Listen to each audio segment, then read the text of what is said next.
It's NWO Chat Radio. From the foothills of the Shenandoah, welcome to NWO Chat Radio. Your hosts, Dryax and Protocon. Remember, you can always email or live chat from our website at nwochat.info. And now, here are your hosts, Dryax and Protocon. NWO Radio.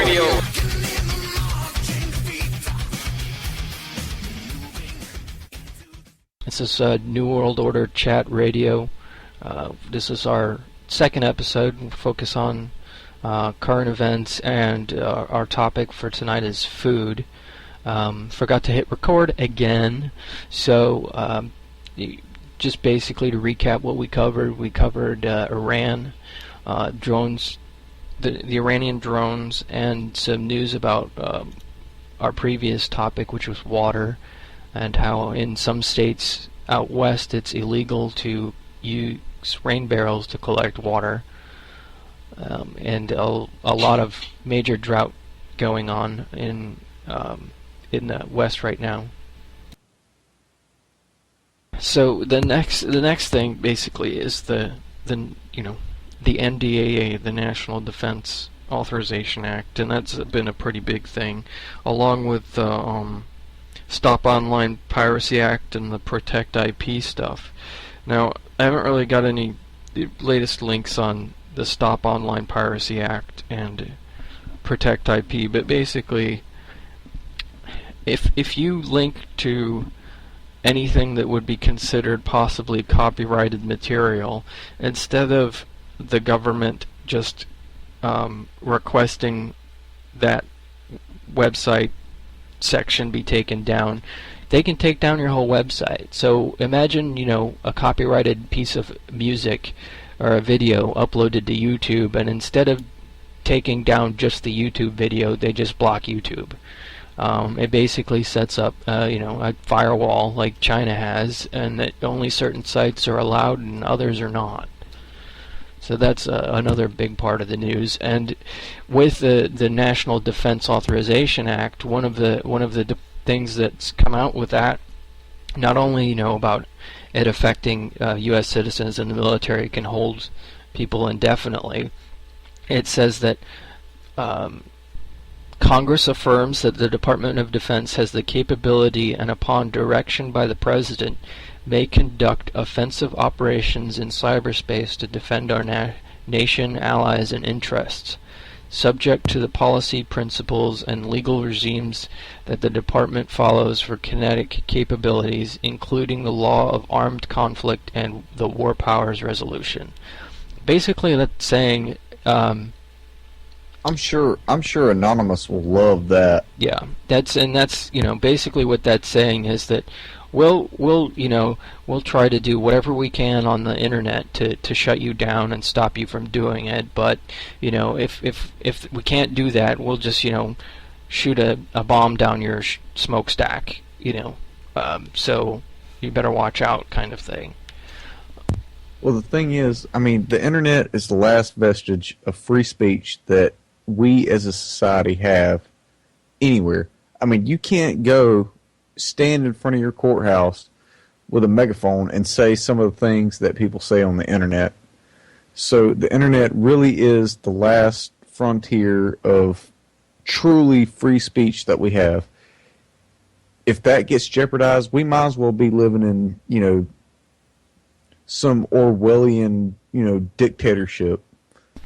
Right, and we'll, basically we'll have to go back to printing press, like they did, just printing leaflets and handing them out, or we'll have to print out our websites and hand them to people, or something silly like that. And of course, if you try to speak out now, it's like this is in the UK, that Occupy protesters now can be considered terrorists or low-level terrorists. The Department of Defense defines protesting as low-level terrorism. So that makes it pretty... It's not just in the UK. The Right. FBI. One of the FBI definitions of low-level terrorism is protesting. If you protest in the United States of America, the country where the First Amendment should be first and foremost, if you exercise your rights under the First Amendment to protest your government, they can classify you as a terrorist based on your political views. And that's a very dangerous thing. Right. Now, last week, we discussed, that the president was hopefully going to veto this. Well, apparently he's changed his mind, and it's come out that he was the one that was actually the person that asked for this piece of legislation to be put in, so that people could be considered terrorists for just doing what they feel is right and being able to speak out. Exactly, and I mean it's getting really scary. I mean, if you think about the NDAA and the Patriot Act and the Department of Homeland Security and all the things that they're doing, I mean, they're basically saying that they assert the right to completely circumvent the entire Bill of Rights. And you really, unless they hold you in a state court, which I doubt they will, you don't have any form of protection against them. I mean, they can do whatever they want. Right, and so that brings up a clip I've got here. It's Senator Rand Paul from C-SPAN talking about the whole thing, and I'm just going to go ahead and play that here real quick. It's pretty interesting. I'm not going to play the whole thing because it does trail off into Fox News and stuff, so otherwise it'd be too long. So let me play this and we'll come back. Know good and well that someday there could be a government in power that is shipping its citizens off for disagreements. There are laws on the books now that characterize who might be a terrorist. Someone missing fingers on their hands is a suspect, according to the Department of Justice. Someone who has guns, someone who has ammunition that is weatherproofed, someone who has more than 7 days of food in their house can be considered a potential terrorist. If you are suspected by these activities, do you want to have the government have the ability to send you to Guantanamo Bay for indefinite detention? A suspect. We're not talking about someone who has been tried and found guilty. We're talking about someone suspected of activities. But some of the things that make you suspicious of terrorism are having food, having more than 7 days of food, missing fingers on your hand, having ammunition, having weatherproofed ammunition, having several guns at your house. Is that enough? Are you willing to sacrifice your freedom for liberty? I would argue that we should strike these detainee provisions from this bill because we are giving up our liberty. We are giving up the constitutional right to have due process before we're sent to a prison. This is very important. I think this is a constitutional liberty we should not look at and blithely sign away to the executive power or to the military. So I would call for support of the... All right, well, you kind of just get the gist of that. But basically now that if you have more than 7 days worth of food, store any kind of ammo, then you could basically be considered a terrorist, and that's pretty ridiculous. Because on the other hand, you've got the federal government promoting ready.gov and all of those other websites to make sure that you're prepared for an emergency. So it's like they're talking out two sides of their mouth. Right. One hand doesn't know what the other's doing. They're telling you prepare for this, but if you do prepare for it, you may be considered a terrorist. Well, I got news for them. If owning a gun makes me a terrorist, then by God, you better watch out, because I'm going to tell you something. I love my guns, I love my country, and I love my family, and anybody that wants to change that has to come through me. Yeah, it's it's pretty unfortunate and kind of crazy that's something that they're even bothering to discuss. It doesn't make any sense as to why that they would essentially do that when as they said, they're on the other hand is they're telling people to be prepared and that kind of thing. Well, my local emergency services just had an event where they were telling people about disaster preparedness and everything, because we recently had the earthquake nearby, and so they want people to be ready. And one of the things he said in the paper was that he wanted us to be one of the most readiest prepared counties in the country, and so we have local officials telling you one thing, and then federal officials saying, no, you're a terrorist because you have more than 7 days worth of food. Right, you're a terrorist if you prepare for a hurricane. God forbid that, you actually have to rely on the government for anything. Right. I mean, what a day. I mean, God forbid that you actually have 48 hours worth of, fresh water stored in your house, because then you might be a threat to national security. Yeah, and speaking that they're ramping up all kinds of different like emergency preparedness stuff. It seems like that because the president can't get things done through Congress because they're just they're lame, that he's trying to do it through the different departments and cabinet positions that he's got.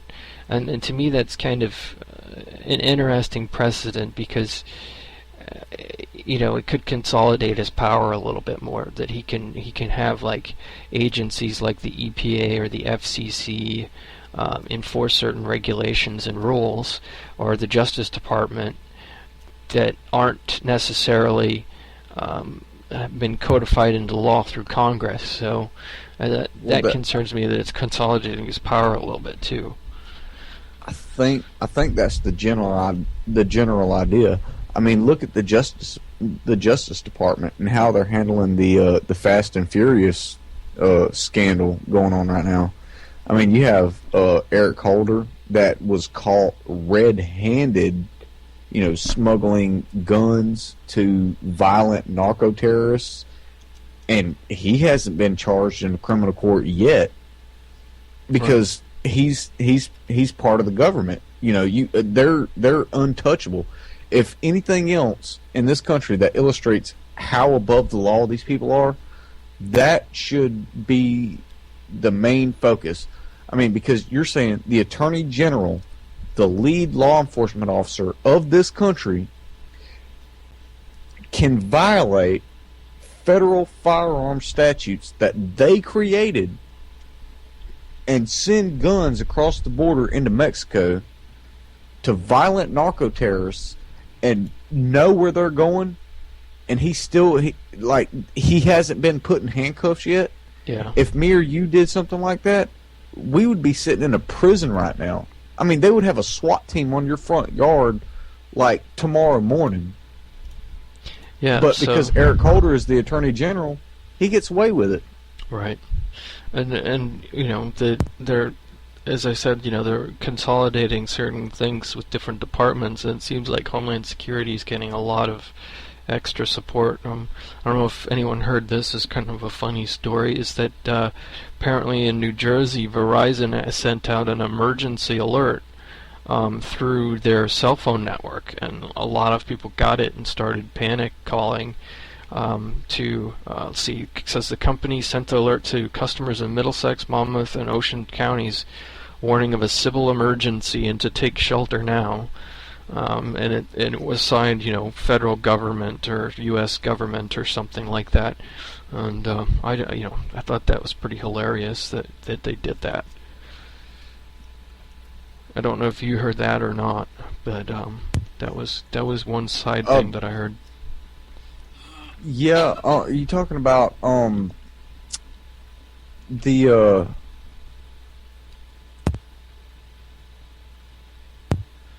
talking about how they the sheriff in Arizona, or no, what was it? Basically, it was as an emergency alert that was sent out through the cell phone system by accident.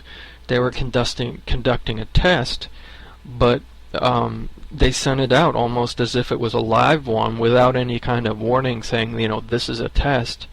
It said, this is a civil emergency. All citizens should take shelter immediately. The U.S. government. Oh, okay. Yeah. I did. I read that the other day. I skimmed through it, but I didn't. I didn't pay attention to it. I was just like reading through articles or whatever. But yeah, I read that. I mean, that's just stupid. I mean, you're gonna cause pandemonium. I mean, cause a bunch of people to panic just because they have your cell phone service, right? And you're not gonna announce, hey, this is just a test.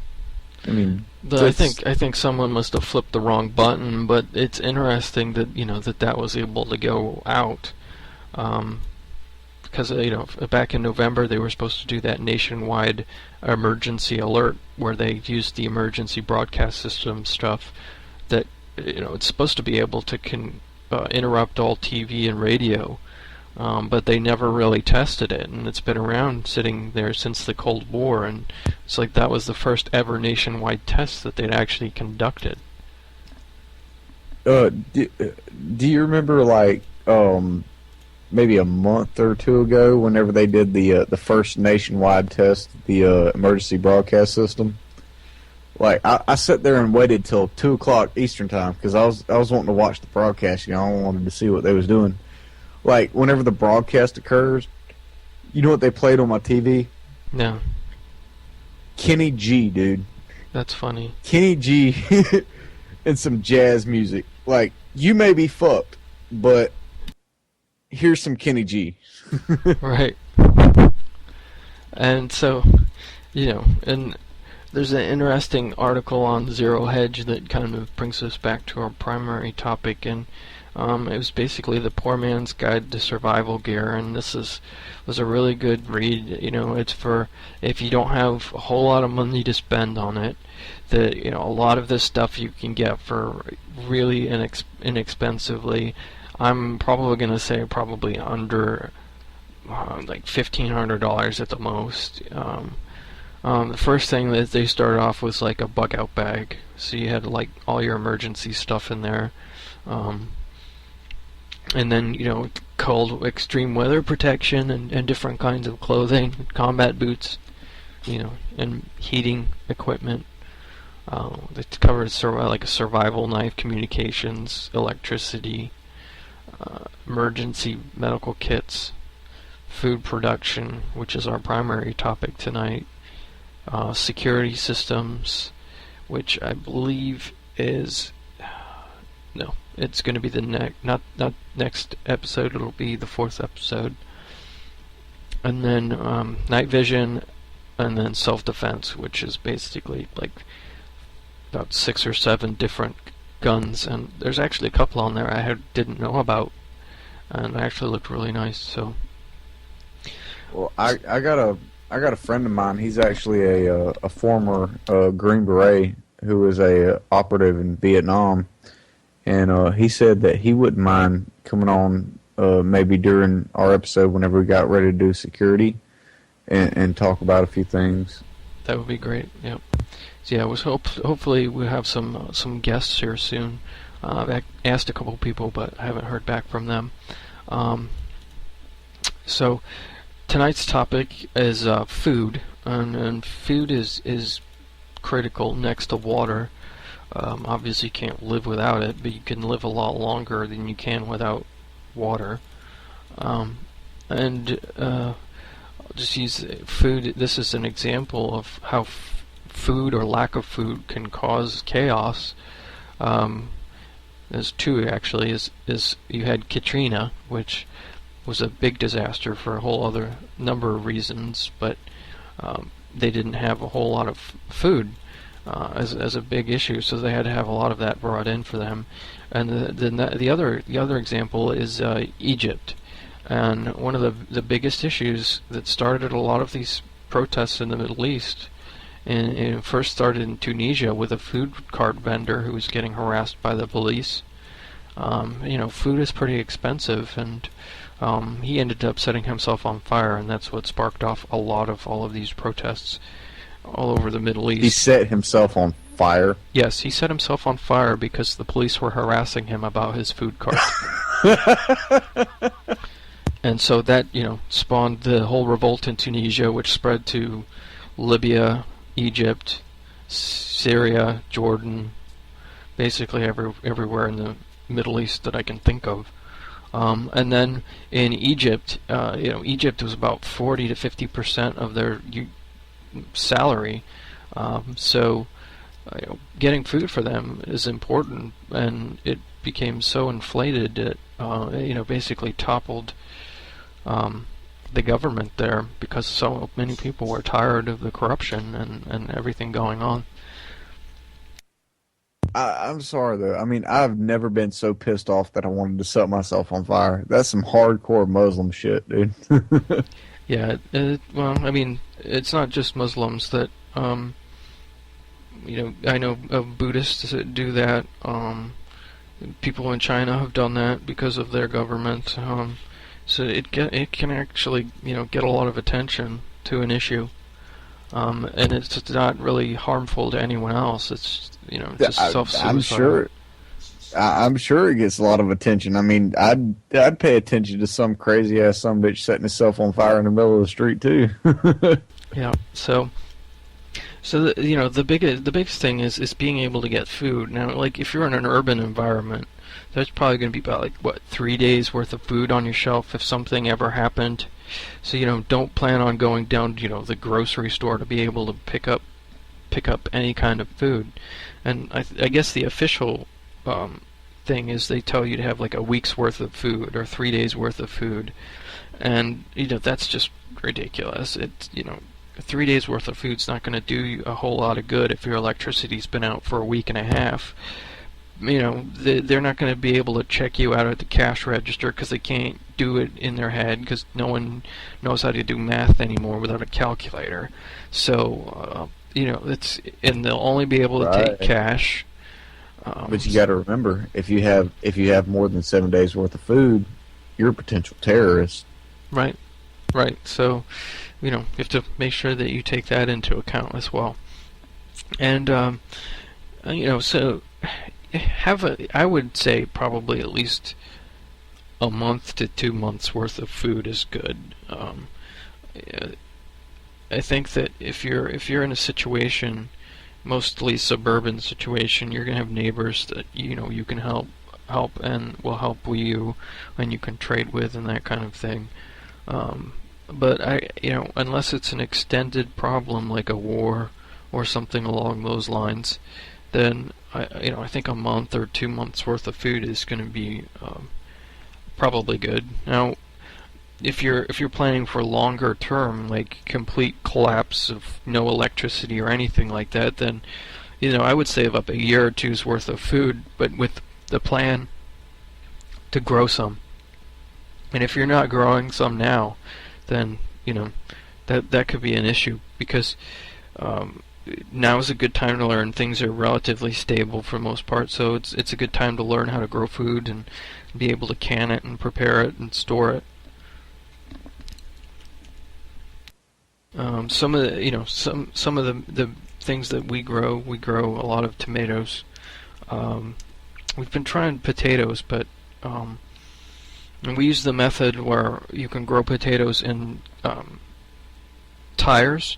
So you get old used tires and fill those with dirt, and then put a couple potatoes in there, and as they grow, like 6 inches or so, stick another tire on there and put in more dirt, and then let it grow, and you keep repeating that.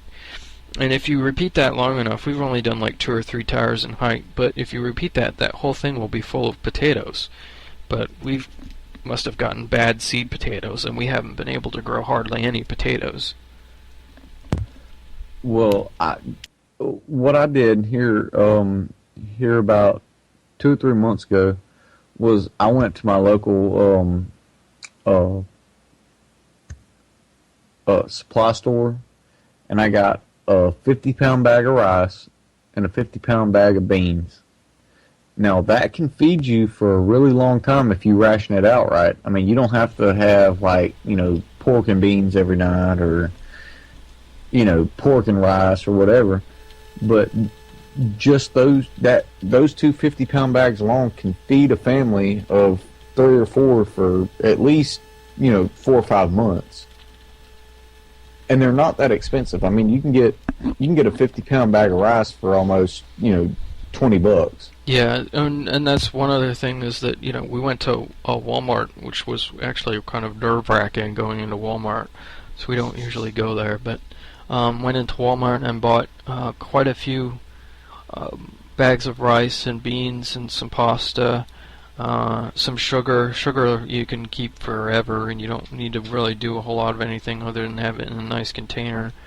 Flour, we got flour as well, so that we could, make pasta with it, bake bread, whatever. But you can do a lot with beans and rice and stuff. So, yeah, it'll be pretty boring after a little while. But you can always think of some other things. If you got flour, you can make tortillas and have rice and bean burritos and those sorts of things as well. Salt's pretty important, as Saki said in the chat room, and so that's probably quite important because that helps you build electrolytes and things like that for energy. Right. And another good survival food would be peanut butter. A lot of people don't know this, but you can take a can of peanut butter and survive off of that for like 2 weeks, because the peanut butter is very high in protein, and it puts a lot of fat on your body. I mean, if you was in a survival situation where you may not have adequate food resources, a jar of peanut butter will go a long way. Yeah, and so it's not that expensive. The stuff that I bought, it's probably like a month or 2 months worth for my wife and I.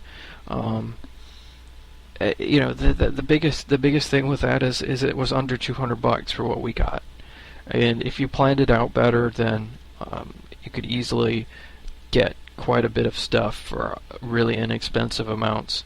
And so if you're going to the store and stocking up, there's a thing called the LDS Cannery, which is Latter-day Saints. They do a lot of food prepping and prepping kinds of things. That's part of their mission, that they feel that way. So there's things called the LDS Canneries, and you can go there and buy food in bulk, canned food, or you buy bulk food, and you have to can it there, and they help you with that. So those are pretty interesting places. I've not been to one, but it sounds like a neat place to go to. But it doesn't cost that much, because let's say you go to the store. Every time you go to the store to buy something, if you do a big grocery shop or whatever, have an extra $10 and go buy cans of food. A lot of the times those cans that they have there, the mixed vegetables, the green beans, peas, potatoes, those kinds of things that they have canned, those are usually like 99 cents a can, and you get 10 of those for $10. You keep putting those away, within a couple months you'd have a pretty nice supply of canned food there. Yeah, I mean, and what I did, I grew some field peas here last year. And my mom, she does a lot of that canning stuff, like where she, jars it up in like mason jars and preserves it and stuff like that. I grew some field peas, and I went and harvested the field peas and shelled them out, and I gave them to my mom. Well, she ended up giving me like 3 or 4 jars of like canned field peas that are good for however long. I mean, I've probably got like a cabinet full of canned vegetables sitting up in my cabinet right now that are as good as long as they've got a vacuum seal on them, they're good. Right, and that was one thing that we picked up in growing our own, is that whatever we did, we canned. We canned the tomato sauce. We made tomato sauce. We canned the tomatoes. We canned our green beans. We actually grew regular beans. I think black peas and cow beans or something like that, and they worked really well because we just let those dry on the vine, and you just let those dry on the vine. You don't have to do anything other than plant them and make sure they're growing and the bugs are off of them. Let them dry on the vine, and then you put them in a jar, and when you're ready to use them, you just you have to soak them for a little while, but there's techniques online that you can find for how to do like a quick soak so that they rehydrate themselves, and then you can use those in recipes or whatever you want. And I mean, canning really. I mean, if you're going to can your own vegetables, like in a mason jar or something, it really does take a lot of work, but it pays off in the end because you can take, a whole harvest. I mean, if you have enough mason jars, you can take a whole harvest of food and can it up in that jar and set it up in your cabinet somewhere, and it'll be good for, years. Yeah. And the other thing is also that you can do is, if you don't grow your own, they have a lot of farmers markets in a lot of localities lately. You could go there and get the organic stuff without any of the pesticide stuff. Sure, and but, I mean, go and can that. To, like, say, can a ham. I recently learned how to can meats. You got to boil your meat first, and then have a actual canning pressure cooker there to do it with. But I mean, you can kill your own hog and skin it and butcher it up and take that hog meat and actually can it and put it in a sterile mason jar and vacuum seal it, and it'll be good for 2 or 3 years before you have to get rid of it. I mean, and that's really good survival food if you're talking like long term, Right. Like, I mean, I've got a box of MREs in there that'll do me over for probably a month, maybe a month and a half. But after that, I'm going to have to start dealing with the situation that I don't have any food readily available to me, so I'm going to have to start producing my own food, and that's where canning and hunting and stuff like that actually comes in handy. Right. So, hunting can be a good alternative to that if you're in a rural area. But my thought is that, okay, let's say you're in a situation where you can't go to the grocery store anymore, and it's been like a month or more. Everyone and their mother is going to be out there hunting something. So I would imagine within a good few months that, barring like a virus contagion kind of thing that wipes out half the population, that a lot of the edible animals and that kind of thing are going to get hunted out.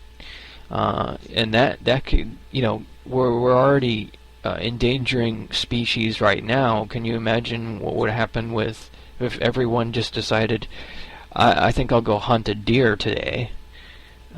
Populations would drop pretty quickly, especially if there's no way to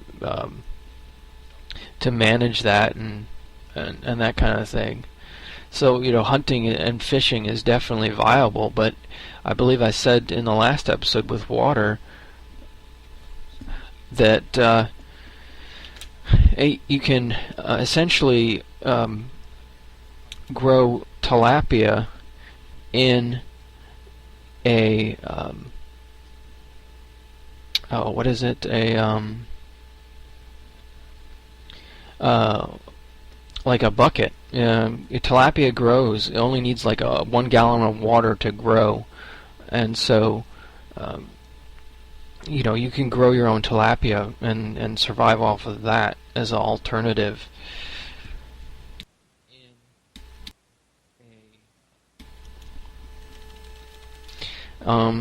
The other thing that you can do, so I think hunting. It can be important, but I think that a lot of people would do it, especially if you're in a more rural situation. Now, if you're in an urban situation, hunting probably isn't going to be very viable option. So, it all depends on what can happen.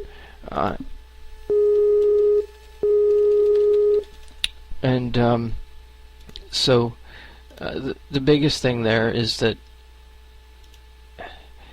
you have to think of the situation you're in, as far as hunting goes and that kind of thing.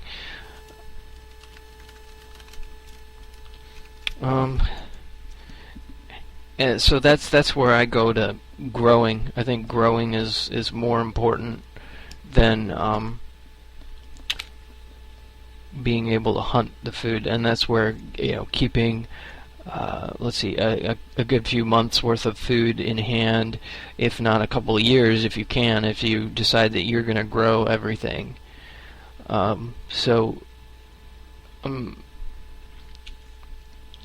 But in thinking of that, you've got to think of nutrition, because if you're in a situation you want to keep healthy and that kind of thing. So health-wise, you got to keep that in mind. For me, that's a big issue. I have a genetic disorder that doesn't allow me to eat protein. So for me, this kind of situation were to ever happen where I couldn't get food or couldn't get my formula or something like that done, I may as well just kind of give up. But that's a whole other different topic. But for me, that's you don't want to ever give up, dude. I mean, giving up is the last thing that you want to do. I mean, if you give up, you might as well just roll over and die. But the thing of it is, I mean, there's certain people that can't, survive on certain diets. But if you're in a survival situation, you're gonna want to get as much protein as you can, because protein equals calories, and calories equals survival. I mean, so even if you have to eat a squirrel or a rabbit or something like that to give your body the energy that it needs to keep on going, right, until you can get into an area where you can get the food that you need, I mean, that's what you're going to want to do. And there's a lot of things that you can do to obtain that. You can either trap your food, you can fish, you can hunt squirrel. Like, I have a 410. I have probably killed 100 squirrels with this shotgun that I have on my gun rack right now. And that is a really good source of protein. That'll give your body the fuel that it needs to get out of a survival situation if you have to. I mean, right, if that's all you have to do. Right. And for me, it's an issue in some ways, because I can't have protein. If I have protein, it gives me brain damage. I have a genetic disorder called PKU, so I don't want to go too much into detail, but that basically I'm contingent on society being able to sustain itself as it currently is. So otherwise I wouldn't be able to get the right kinds of medications and things that I would need to be able to continue to function correctly. Now, I'm not going to crawl over and die, but basically I'll get a lot more irritable. I won't be able to concentrate, and I'll probably end up being a liability to whatever group I'm with or to my family, because I won't be able to get the correct nutrition. I'll have to start eating higher protein foods in order to get that, and that'll have its drawbacks as well.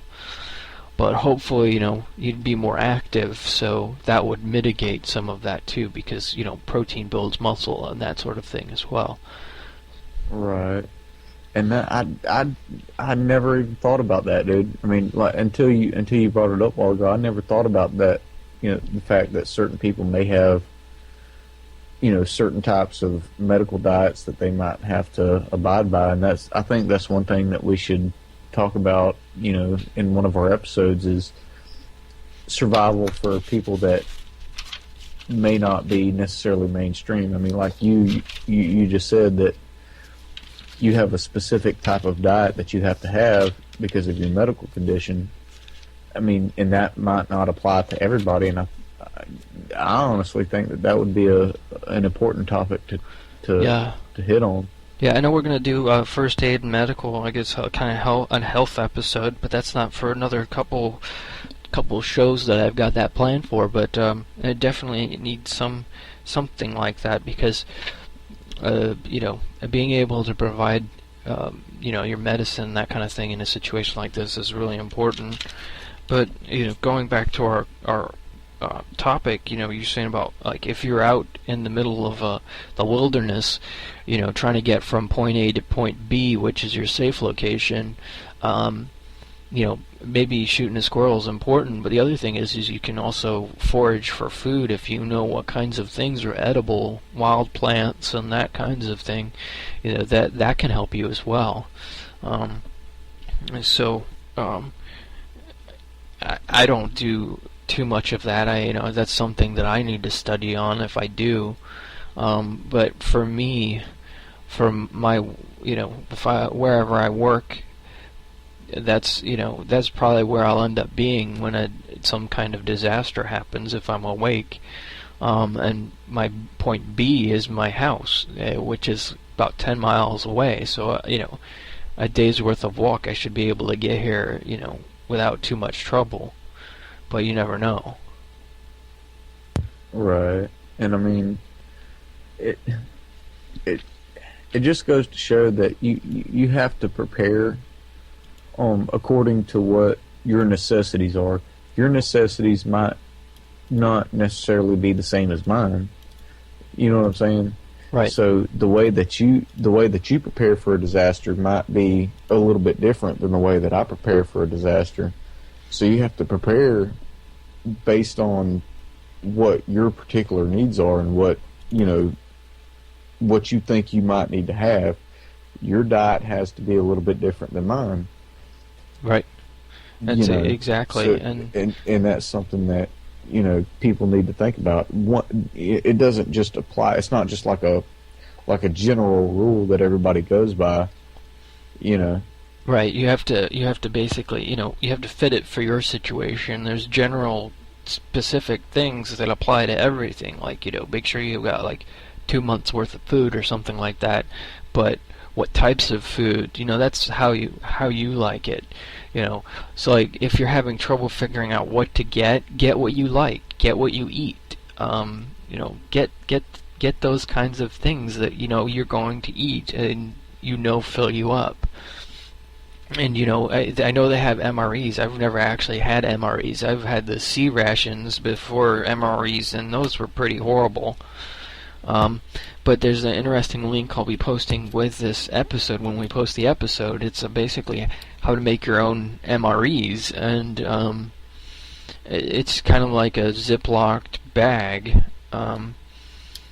with different kinds of little things in it. Like, it's mostly pre-packaged foods, but it's enough to get you some type of energy if you're having to run from one location to another. Well, I was whenever I was working in New Orleans right after Katrina happened, the Red Cross and FEMA come in and they would just like drop off a pallet of MREs, and everybody would go through them and pick out the ones that they wanted. But they actually have vegetarian MREs, and they're just as high in calories as like the regular MREs, only except they're vegetarian. So you might get like beef stroganoff vegetarian style. So it's like the stroganoff, but you don't have no beef in there. Right. Yeah, that I've always seen those things and wondered. They also have those Mountain House freeze-dried foods and those kinds of things, and those are usually pretty good. There's another one, Backpacker's Pantry, and I can't remember which one it is that I didn't like. I think it was the Backpacker's Pantry. Just the flavor of it was all off, and just didn't really taste very appealing to me. So you should think about those kinds of things, and those are really good if you go backpacking or anything like that. So, if you're just joining us or listening, this is New World Order Chat Radio, and our topic is food and what to do to get food, to store it in a disaster situation, how important it is for you. If you've got any questions, please feel free to contact us in the chat room at nwochat.info, or you can tweet us at NWOchat. We're doing a contest to name our show and give it a better name. So that's also on our website, and you can enter in as many times as you want with as many entries as you want. And we'll be doing a contest draw, so where you'll win a prize or two. And let's see, Christmas is next week, so we'll probably not do anything that week. If anything, we'll be doing repeat our episodes, and that will then we'll pick it back up on the let's see, that's New Year's Eve, so we may or may not do it then as well. But New Year's Eve, I'm planning to do our next episode, which is shelter, and how important that shelter is, and those kinds of things. So we've basically covered the 3 important pieces of survival: food, water, shelter. So we hope to be able to provide you with some better information on that in our next episodes. And then after the shelter, we'll be doing security, so we'll talk about firearms and those kinds of things, security systems to protect your home, what to do in certain situations, protection of your subdivision or wherever you might live, that kind of thing. Hey, Dragger, Yeah. I was going to say, anybody that wins our contest, I will send you a pack of Quick Clot and a box of ammunition of your choice. Whatever firearm you have, if you win our contest, I will send you a box of ammunition of your choice. Is that legal? Are we allowed to do that over state lines? Oh yeah, you can sell ammunition online. You just can't sell firearms. Okay, I'm not so sure about the ammo bit, but yeah, okay. So there's that, and then we're also giving away an 88-piece med kit that's really nice as well. So again, if you want to enter that, that's on our website. So going back to the different food topics, you're talking about squirrels and eating squirrels. I'll be posting a pretty interesting YouTube video. It's from the Pathfinder schools. It's the guy who's on dual survival actually cleans a squirrel that he just catches, and it's pretty interesting. It's he's taking apart a squirrel, so it could be a bit graphic, but I found it interesting. I don't think it's ever something that I'd want to do, but it's something that's important to know if you're in a survival type situation. So if you're in the chat room and you've got questions for us, please let us know. We'll try to answer some of your questions, or you can chat with us and call in on Skype. Our Skype ID is NWO Chat. Just add us, and we'll let you join in on the conversation here and ask some questions relating to our topic of food. Yeah, that would be awesome, dude. Let's take some callers, man. Yeah, hopefully some people will call in. So, cooking in that kind of situation is important too. So, having the right utensils and tools and that sort of thing, you can pretty much cook on anything. If you can start a fire, I mean, you get a stick, you can use that to cook something. But and MREs come with those, what do they call them, those heat pouches and that kind of thing. So those can, they can the cook MRE themselves. heaters. I got like 3 camp stoves and 3 or 4 MRE heater packs sitting right there in my ammo box. I can send those out if if you want to put it with a package or whatever. Yeah, alright. We'll get a list of different things that we could do. We may hold it for another contest, because I do have another one in mind once we get further into our episodes. So, if you've got a gas stove at your house, then chances are, as long as you've got gas in your tank, you're going to be able to cook with your stove. But if you've got an electric stove like I do and the power goes out, then you're going to need an alternative. Well, my alternative is a small little camp stove, but I'd really like to get a much bigger stove that works on the propane tanks or whatever they are. Well, this is one thing that somebody actually showed me a few years ago. Was you can take those metal coffee cans, right?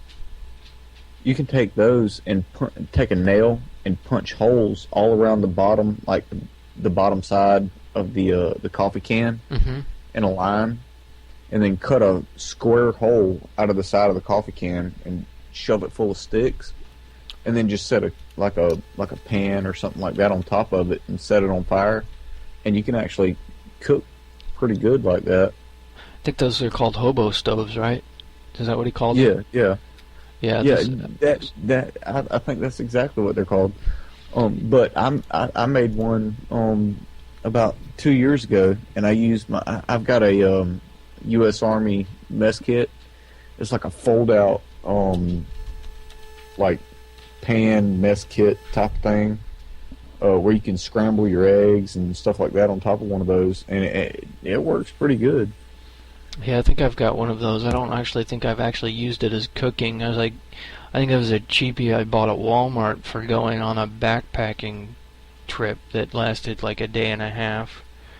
And so it kind of felt like it was like cardboard wrapped in a thin aluminum foil.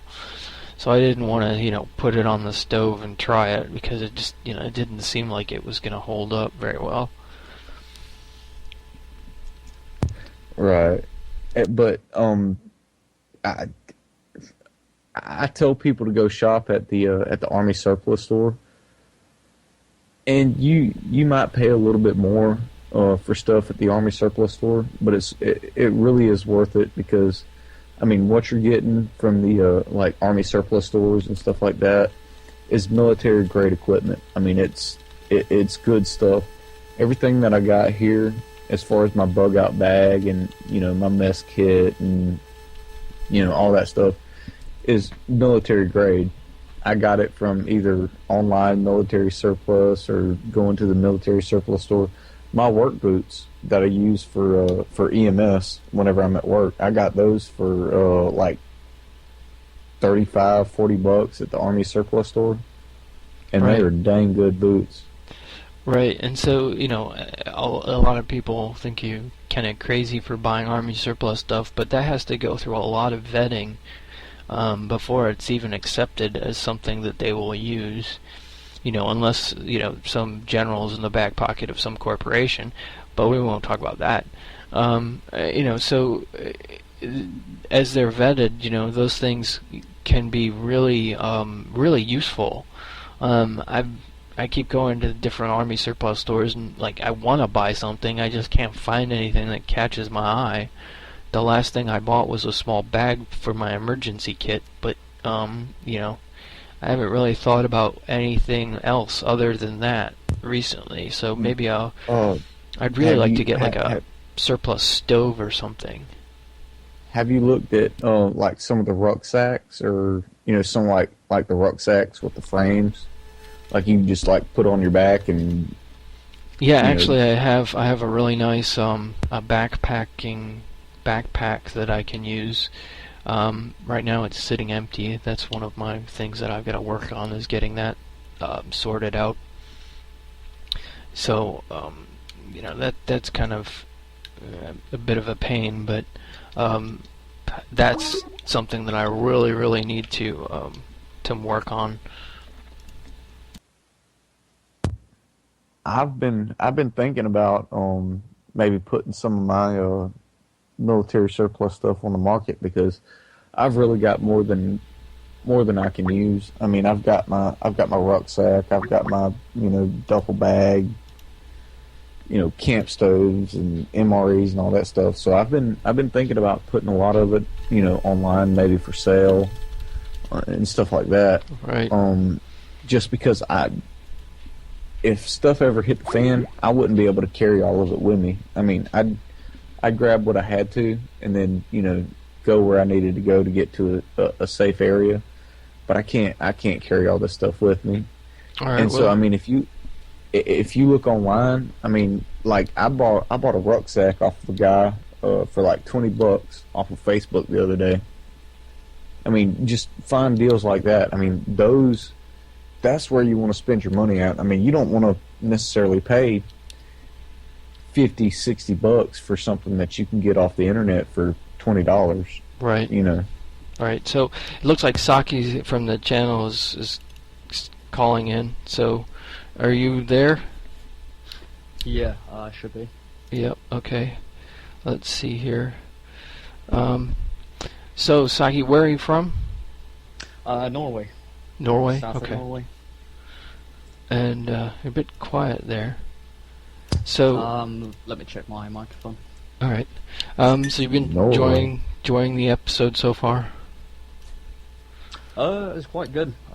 Basically, when you mentioned the preparation and the cooking of the food, then that was it. Then you've basically covered what I wanted to hear anyway. That's good. Yeah. So have you done any kind of preparation or anything like that for food or water? I've got minimal preparations, but that's pretty much because of where I live. You can pretty much survive off the land, especially when it comes to water. So my plan is if shit hits the fan, I'm gonna take my tent, I'm gonna take my camping stove and my sleeping bag and basically the necessities, and I'm gonna hit the woods. Right. And That's what a would good plan. what would get you to that point? What would get me to To actually leave grabbing my your stuff and apartment? going. When I can't buy food When you at this local store, I think. Yeah. I think that's pretty much. If I see it coming, I mean, if I see it coming that shit is going to hit the fan, I will basically buy some extra stuff and leave straight away. But that is if it's a definite thing. Right, and I think that's a pretty good idea. I mean, hell, most everybody, if they see stuff coming, they're going to prepare for it. But, like, I mean, if it just comes like overnight, all of a sudden, if it happens, then as long as you have a little bit set back to deal with whatever your situation is, then I think you're gonna, you'll pretty much be okay for the most part. Yeah. But like you guys mentioned, water. If you go hiking in Norway and you're sort of far outside of the urban areas, you can pretty much drink straight from creeks and whatnot. Yeah, you can't do that in America because of Giardia, but, I've done it. It didn't kill me. The worst thing you're going to get is diarrhea, but that can be pretty debilitating in a really bad situation. Yeah, obviously that is a risk, but the risk in Norway, if you know where you are and you know the surroundings, the risk is minimal. Right. And, flowing water is always better to drink than anything else. Yeah, there's still stories in Norway about when tourists come to Norway, to go hiking in the mountains, whatever. They bring like 5 or 10 liters of water to carry, and the guides, they just laugh at them because, I got a cup, I drink straight from this creek. What's the problem? Yeah. Water's pretty heavy. Yeah. Yep, so... But So, yeah, what's the this is what I'm curious about, because I'm a big hunter, I'm big into like sport shooting and stuff like that. What is the can you own firearms in Norway, or can you hunt? Oh yeah, you game own or firearms. I mean, the guy who went madman and bombed the government building and killed all his people. Oh yeah, yeah. Oh, he Anders. owned Breivik. He owned automatic rifles and all that legally, so you can. There's not a problem, but you need a license. They have to be registered, and there's a tight leash being kept on them. And obviously crazy, now man. the government wants to shut down what kind of guns you can own. That's crazy. After what happened, but Like yeah. I got an AK-47 hanging on my gun rack right now, and I got a combat shotgun sitting right beside my bed, dude. Yeah, if you own those kind of stuff in Norway, you'd be on a flag list. Especially now. The thing of it is, though, like in America, I mean, you need that shit because everybody here is armed. Like everybody in America has a gun. Yeah, but you also have a different tradition and a different culture around guns, especially in Western Europe. Guns has always been sort of, oh, guns kill people. You've been brought up and you've been raised in that, thought that guns are dangerous and you shouldn't own guns because guns only kill people. No, stupid people. You're never taught happy about trigger fingers kill being people. able to protect yourself against someone else, or right? Even protect yourself against the government. Exactly. I mean, and that's what the Second Amendment is for, man. I mean, like right now in my state, we have a standing law that says that if you're armed, you can be armed with anything from a stick to a lampshade. But if you're armed, if you have anything in your hands that can be considered a weapon that can be used to cause serious bodily harm, I would be authorized under state law to use lethal force against you. I could shoot you dead in my front yard and be legally justified in doing so, as long as you had something in your hand that could be used as a as a deadly weapon. Yes, it's pretty interesting, because I'm from the UK originally, so I wonder about this topic rather frequently, and the only thing I can figure is that back when the U.S. was forming, that it was important that people had guns so that they could get food and that kind of thing, and then that's where it grew from there. But also for self-protection and defense from the Native Americans, as well as more modern times. It's more again for self-defense. But for me, for example, I'm 10 miles away from the nearest police station, and a lot can happen in 10 minutes. Whereas if you're in a city, which most of Europe is like, everyone's centered around cities quite a bit, that you're gonna get someone there quicker, I think. Yeah. Well, exactly. I mean, just think about it like this. I mean, I live like 30 miles out in the woods. I mean, I'm in a really, really rural area. The closest police department from my house is probably about 15 miles away. If somebody, came onto my property with ill intentions and was trying to like break into my house or something, the nearest police officer would be, 10 or 15 minutes away. I mean, if I was just to lock myself in the bedroom, I'd be dead by the time the cops got there. So I armed myself. I've got a shotgun. I mean, if somebody breaks into my house, I'm going to blow them right back through the door or the window that they came in through. Right. So let's going back to our primary topic. Can you hunt there and hunt for game animals and things like that? Are you talking about regularly right now, or are you talking about after the collapse? Well, either or, both, I guess. Well, as now, you have to be within hunting season, and you have to obviously as well buy a license for it. Right. So that's kind of license that tells you can, for instance, shoot that many elk that season, and stuff like that. Right. And so it's there's a few things you can hunt, like crows. Crows are free for all. Right. And so, yeah, that's kind of how it is here. You have to have hunting licenses, and it has to be in season. And I can remember friends growing up, going over to their house, a group in northern Indiana, with all the different, the hunting that went on there. It was like bow season, and then shotgun season, and so they'd have they'd get a deer, and then that'd set them for the whole rest of the winter. Yeah. Dragex, do y'all have wild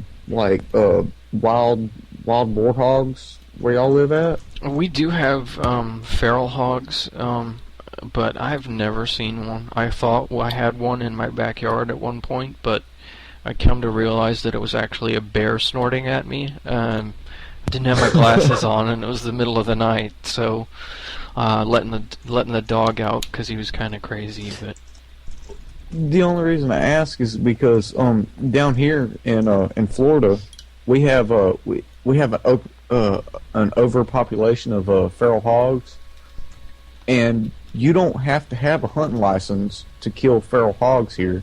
You can kill them year round. Like if you see one in your backyard, you can shoot it, kill it, whatever. But I was just wondering if that was, if you had to have like a hunt license to kill them in your area, or I don't think we do. Actually, I think it's pretty much open. You can kill feral hogs and that kind of thing. And I didn't even think about that because as I said earlier, that everyone and their mother is going to be out hunting. Maybe because there's feral hogs running around, that it might actually provide for a better food source. Oh yeah, man. I mean, heck, I've got a freezer full of deer meat right now that I've killed one, and a buddy of mine killed one and brought me some of the meat. And my uncle, he actually catches feral hogs live, and he kills them in the trap. He just like catches them in the trap and goes in there and shoots them. Right. And he actually brought me some of the meat. But you can catch feral hogs here, year round. You don't even have to have a license. You can just bait them up and shoot them out your back window if you want to. Yeah, that sounds like a good cheap. Well, I don't say cheap for the cost of ammo, but a fun way to stock up on some extra meat, I guess, if you're working on your food preparations. So let's just recap our show. We're getting ready to wrap it up for the evening. We've discussed, the major news topics, from the National Defense Authorization Act that basically legalizes martial law. At least that's one way to look at it. You've got the other topics that we discussed was briefly touched on the SOPA, Save On or Stop Online Piracy, which basically shut down the internet as we know it. And shut down the internet. Yes, and so the other topics, we kind of discussed and touched on, the whole situation with Iran still. So, and those are the key points from the news. And then this evening we talked about food, how to store it, how to get it, how to save it. Just kind of a brief overall topic that hopefully help you get organized. As I said earlier, that take $10 and go to the grocery store next time you go shopping and just buy a couple cans of food, and keep doing that. It'll just keep putting it back and saving it, and eventually you'll have a nicely stocked pantry that will get you through a good couple weeks. Grocery stores won't be with food for after 3 days. I mean, so those are some things that hopefully will spur you to think about and get you storing food along with your water preparations. And our next episode's going to be on shelter, so we're going to look forward to that not next week, the week after. One last thing that I'd like to ask you is, how do they think they're going to stop online piracy? I mean, you can shut down one torrent site, and 24 hours later, you're going to have like 3 or 4 more torrent sites pop up. I mean, you can't stop it. I mean, it's the internet. Yeah, there's really, they'll figure out a way around it, I'm sure. And there's already different things that people are thinking about, like distributed alternative DNS structures and that kind of thing. Exactly. I mean, shoot, I could run my computer right now. All I'd have to do is install a couple other hard drives, but I could run my computer as a DNS server right now. Exactly. So, but I mean, the thing of it is they couldn't even stop WikiLeaks. I mean, look how hard the government tried to shut down WikiLeaks. And like every time they crash one of the WikiLeaks websites, there'd be like 2 or 3 more mirror sites that would pop up somewhere else on the internet. I mean, how do you think you're going to regulate that if you're the government?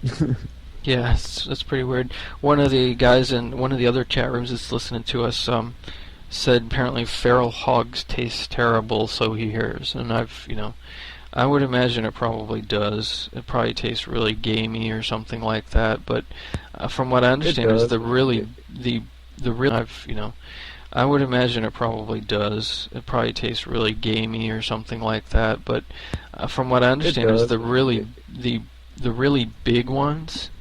Like from watching some of the TV shows, the super hogs are actually formerly domesticated hogs that have just like escaped. So I kind of wonder if they would taste even different. Yeah. Well, I tell you the truth. Matter in a survival situation, you're not going to be picky about the food. Exactly. Well, I tell you a trick, and they do taste gamey if you don't castrate them as soon as you kill them. Like if you kill a feral hog, the first thing that you need to do after you kill the hog, you know he's dead, because you have to make sure that a hog is dead, because they have tusks that can rip you open if you're not careful with them. But as soon as you make sure that the hog is dead, what you do is you take a rubber band and you put it around his testicles, and then you take a knife and you cut his nuts off. And as soon as you cut his nuts off, that prevents a lot of the hormones that make them taste gamey from getting in their system. Right. Because if you don't castrate them as soon as you kill them, then their hormones release into their body, and it makes them taste god awful. That makes sense, I guess. I've not had that experiment. That's something that I don't experience because I can't eat meat. But so again, hunting is something that we covered. Foraging, we didn't really touch on it too much, but I'll be posting a link to someone's YouTube that I think Pip gave to me from the channel, and that looked really informative and interesting. So we'll have some good YouTube videos. Sorry, go ahead, Saki. What was it? Eat the weeds? Yes. Yeah, that'll be me then. Yeah, it was you? Okay. Yeah. Yes, I thought it was. was. I couldn't remember. Very interesting and informative channel. Yeah, so that looked really, really good, and so we'll be posting that. And in closing, don't forget we're having a competition to name our channel, and Protocon said he's going to kick in some goodies, and we've got a med kit that we can kick in as well. So it looks like that the prize pot for that is going to go up pretty well. So it's easy. Just go to nwochat.info and sign in. And thanks for listening.